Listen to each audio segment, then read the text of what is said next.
I think I've always been an artist. I think it's just been suppressed by me being an athlete. The way that I really got to working with the athletic material is just my normal thinking of how can I do this in an outside of the box manner. My childhood with sports was a lot of trying out different sports. Basketball was the one that stuck with me the most, but I've ran cross country, I played football, I played baseball. So I think the combination of those things really helped mold me as a basketball player, but also as an artist, because I can legitimately speak from experience from all of those sports and really be sure that I'm like honing in on the important parts of what needs to be presented or what perspective needs to be given through each piece. When it comes to art, I definitely feel like my process has a lot to do with getting away from the traditional drawing or painting. The way that I really got to working with the athletic material is just my normal thinking of how can I do this, but in an outside of the box manner.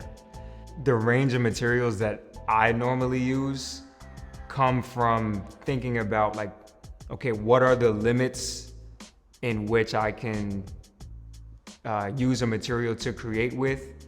If I can use like a basketball as an ink, if you will, then I will. Or if I could use the basketballs as a canvas, then I would try to do that. I think it really depends on the vision or the message of the piece that I'm trying to get across, and that'll kind of dictate how I use that material. But for the most part, it's really about presenting a new way of thinking through the art to accompany the message that is sending. So the art of an athlete is a very targeted, intentional collection of work. It all stemmed from a racial experience that I had on live television, where basically fruit was thrown at me, one of which was a banana. For those who might not know, the racial implications are comparing us to monkeys. And it's happened in the MLB, it's happened in professional soccer, and hockey, all over for decades.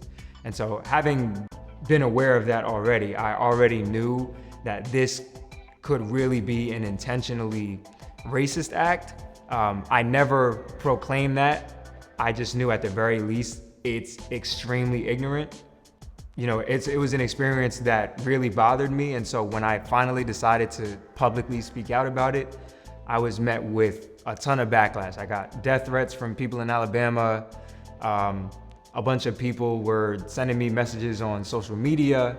And the central theme of what I was getting from those people was like, shut up and dribble. Just don't talk about anything else outside of your sport.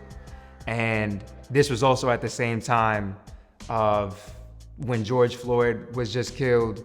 And so athletes and a bunch of athletic leagues were making statements and speaking out about social and racial injustice. And so this whole like shut up and dribble rhetoric was at its peak at this part of 2020.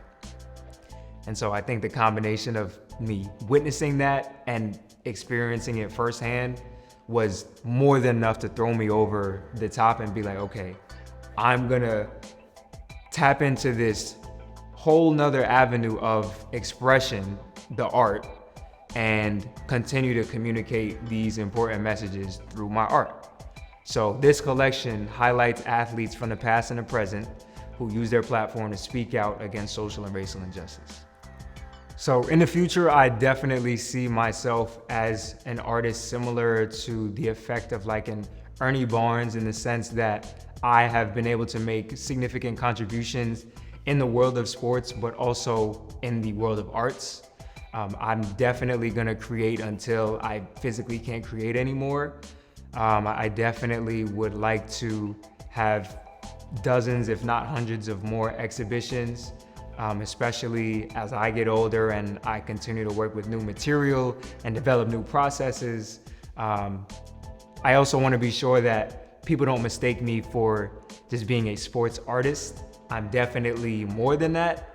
and my future exhibitions will definitely show for that. So this particular exhibition might highlight athletes and activism and all things of that nature, but the following exhibitions might be about things completely different that are still important to me.